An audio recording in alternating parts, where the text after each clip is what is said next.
近期，从拜登签署对台军演法案，美国政客妄言台湾民众持枪，到美军有意在台存放军备库存等等，美国持续在台海局势上添油滚火。国防部新闻发言人吴谦25号警告，台独与台海和平稳定水火不容，纵容支持台独，必将引火烧身，自食苦果。在25号的国防部例行记者会上，国防部发言人吴谦多次就美台勾连进行批驳。他强调，台湾有事源自美国矫饰。如果美方真想维护台海和平稳定，那就应立即停止干涉中国内政，立即停止武装台湾，立即停止一切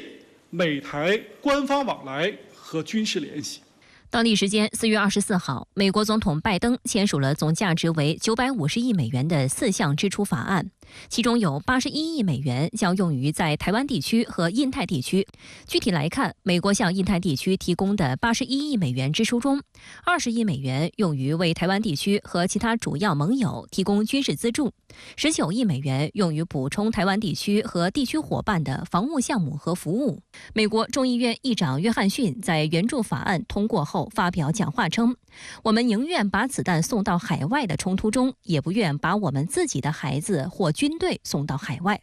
评论指出，这句话语直白暴露出美国军援不过是为了让他人替美国人流血而已。对此，吴谦强调，台湾问题是中国核心利益中的核心，是中美关系第一条不可逾越的红线，不容任何外来干涉。近段时间以来，美方以对台军售、军援等方式虚化、掏空和歪曲一个中国原则，向台独分裂势力释放严重错误信号，只会加剧台海紧张局势，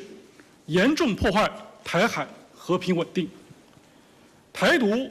与台海和平稳定水火不容，纵容支持台独，必将引火烧身，自食苦果。美国纵容台独的危险行为还不止于此。近日，美国国会研究处发布了国会的台湾防务议题报告。根据这个报告，2023年美国派驻到台湾的军事人员有41人。事实上，美军事人员鬼鬼祟祟地窝在台湾，早已不是什么新闻。2021年，蔡英文在接受外媒采访时就曾公开承认，台湾岛内确有美军存在，引起舆论哗然，但具体人数讳莫如深。去年4月，岛内媒体披露，美军派遣近200名现役教官驻台协助台军训练，涉及电磁战、共同作战平台整合、陆基防空、基地安全、反舰火力配置等方面的任务。美国西肯塔基大学政治学教授李奇曾针对若台海爆发冲突，你有多大信心美国会协防台湾，对1105名岛内民众进行民意调查，结果显示超60%受访者对美国所谓协防台湾没有信心。李奇直言，尽管美国一再提及所谓对台承诺，但这是否属于美国外交政策的优先事项不得而知，因此台湾民众持怀疑态度也顺理成章。对此，岛内网友纷纷提出质疑。岛内网络论坛 PTT 上有评论就称，子弹真的打来，人的本能反应会自己找地方躲。以目前台湾和美国在军事安全合作越来越密切，不只有人员训练，也有一些武器装备的销售等等，甚至谈一些更进一步相关的一些合作。总体来讲，我认为数字其实远远大于40亿人。赖清德将于5月20号就任台湾地区领导人，行政团队人事陆续公布了最新的一批任命名单，中包括其办公室秘书长以及防务外事等多个重要部门的负责人。对此，国台办回应称，无论什么人担任负责人，关键在于台湾当局是不是承认9·2共识。一改此前几轮由台行政机构准负责人卓荣泰宣布新行政团队人事，25号的第6波人事案由赖清德本人宣布，凸显其重视程度。外界注意到，实际公布的名单与此前岛内一些媒体的预测基本吻合，由潘孟安出任赖清德办公室秘书长，由现任台外事机构负责人吴钊燮转任安全单位秘书长，而现任台安全单位秘书长顾立雄则成为防务部门负责人。在发布会上，赖清德夸赞顾立雄是不二人选。不过，岛内舆论担忧顾立雄或难以胜任防务部门负责人职位。多家媒体质疑，顾立雄是律师出身，有台党产会、金管会和安全单位等任职经历，但却没有任何防务相关背景，更没有一丁点儿军事经验。台军退役少将厉正杰讽刺，如果让顾立雄这类文人掌管台军，恐成为乱军引胜的范例。真的是悲哀。我为什么这么讲呢？我不是说瞧不起顾立雄，很重要一件事情是军政军令合一，你要懂得怎么样去指挥作战。如果说顾立雄对军事完全一窍不通，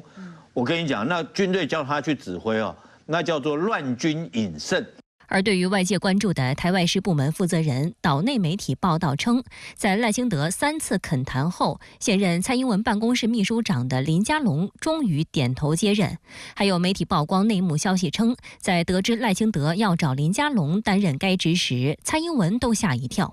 有观察指出，赖清德此举不怀好意，因为在民进党内部，林佳龙所在的派系与赖清德此前所在的新潮流系构成最大的竞争关系，因此邀请林佳龙主管外事部门，实际上是交给他一个烫手山芋。因为在民进党拒不承认9·2共识后，其外事领域的空间遭限缩。蔡英文8年连丢10个所谓友邦，就是例证。值得注意的是，林佳龙过去负面消息不断，他曾出任交通部门负责人，后因列车出轨被迫辞职，还曾卷入学历造假丑闻。台湾政治大学教授黄奎博认为，林佳龙没有外事经验，恐怕今后误判形势的风险将大增。此外，还有观察认为，赖清德行政团队实际上主管外事的是其副手、前驻美联络人萧美琴，林佳龙只是白手套。他真的是叫将啊！政治人物很怕被忘记啊，因为下一次选举的时候说林佳龙 ，Who is 林佳龙？